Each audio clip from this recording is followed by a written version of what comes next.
Hello and welcome to this lesson where you will explore the Excel Engine Standard Module. After completing this lesson, you will be able to use the Excel Engine Standard Modules in Tricentis Tosca to write and verify data in an Excel file.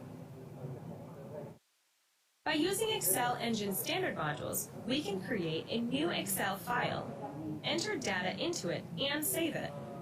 Additionally, we can also buffer and verify data from an existing Excel file.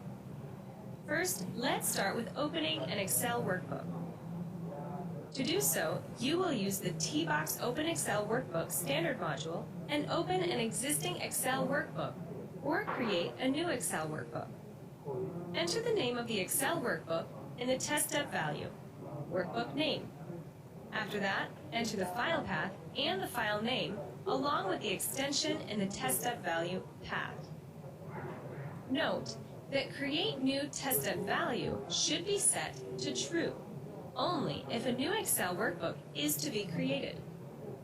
If the new workbook is password protected, the password should be entered in the test step value password.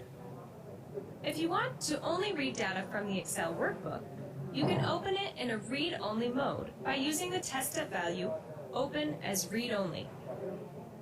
Now let's identify how to create a new worksheet in the Excel workbook using T-Box Create Excel Worksheet Standard Module. Start with entering the workbook name that was specified in the previous step while opening the workbook in the test step value workbook name. Then, enter the name of the new worksheet in the test step value worksheet name. Next, you will define a range to work on in the Excel worksheet by using T-Box Define Excel Range Standard Module. Enter the workbook name and worksheet name that were used in previous steps. Range name is the arbitrary name for the range you define here, which can be used in subsequent test steps.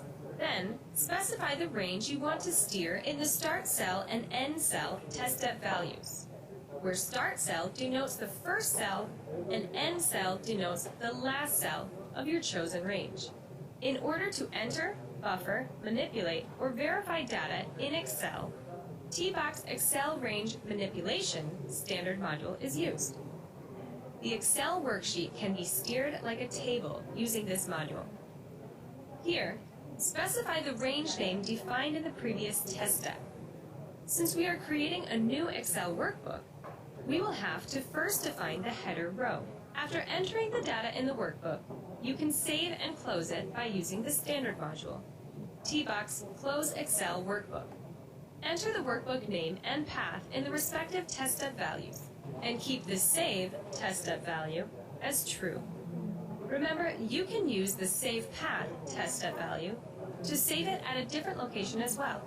Save as Type test step value allows you to save the Excel workbook in various formats, like CSV, PDF, XML, etc.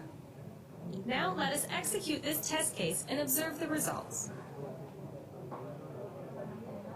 The test case executed successfully, and an Excel file is created at the specified location. Also, the defined worksheet is created in the Excel workbook, and the data is entered in the worksheet. Next, let's observe the test case for verifying existing data in Excel.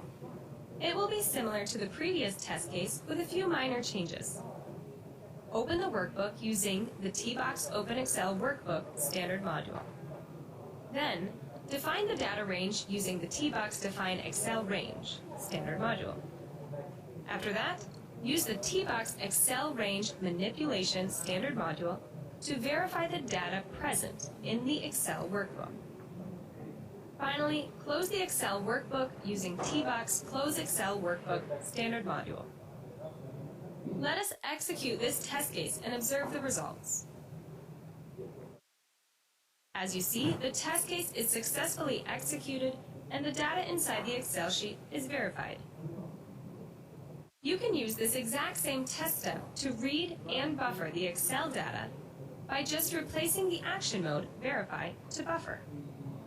Note that the test step names have been kept the same as the standard module names for your reference.